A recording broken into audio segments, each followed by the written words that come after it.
Hello, I have here my fixed rear rack for the GPS. Nabili ko siya from Shopee. It came from Thailand. Ano oras ba?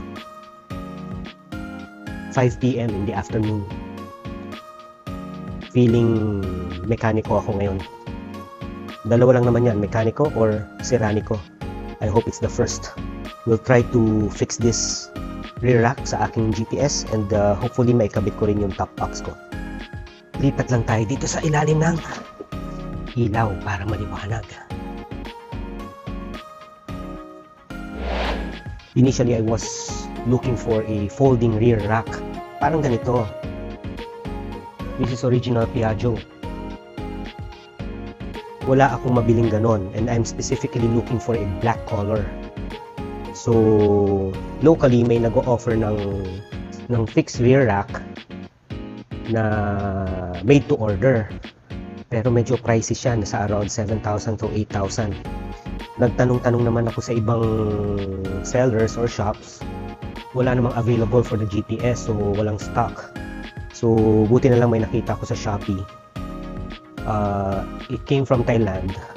Mukhang okay naman ng review and mukhang fit naman sa type ng top box na nabili ko. Yung top box ko is this one. It's matte gray. If I'm not mistaken, top box to ng pang Say Journey. Babagay naman siya sa matte gray ng GPS ko. So it's 36 liters. Sige, let's start.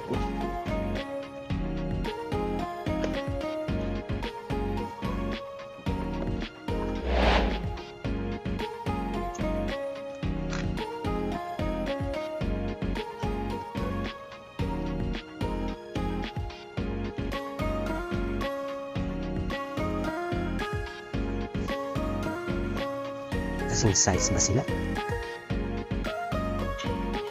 Yes!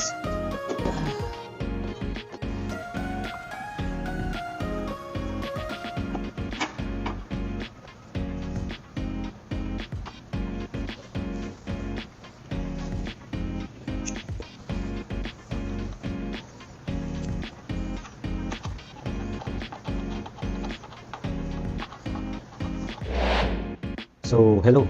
Naikabit ko na yung aking fixed rear rack. Meron lang angat dito sa PPF dito but it's because of the previous cover. Mukhang okay naman siya. Next step is pagkabit naman ng top box itself. Usually, itong top box. So dito sa slide yung parang metal here. Pero ang problem, nakaharang ito. Sa YouTube, ang instruction, tanggalin lang itong plastic, which I'm going to do now using this wire cutter.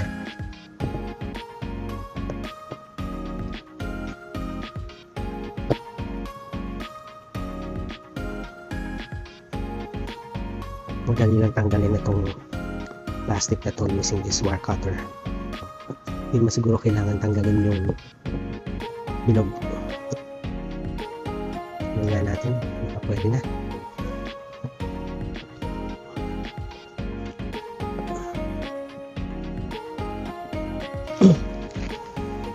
Let's use this one.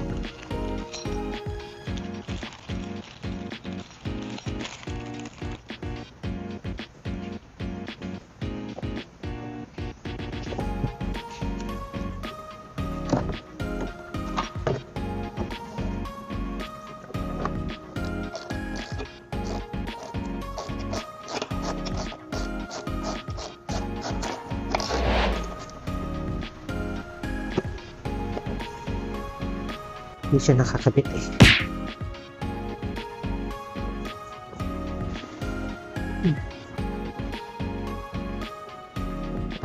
Yun. Hindi siya stable.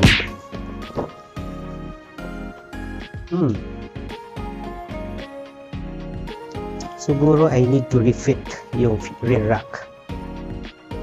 Kasi hindi siya fit eh.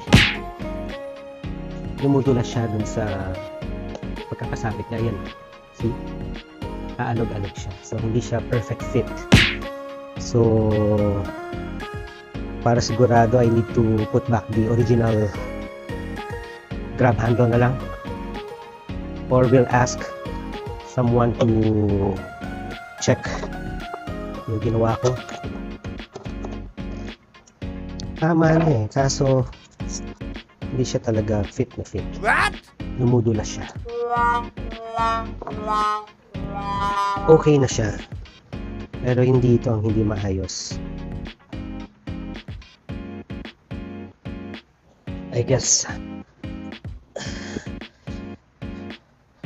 pwede ko naman siyang hindi natanggalin.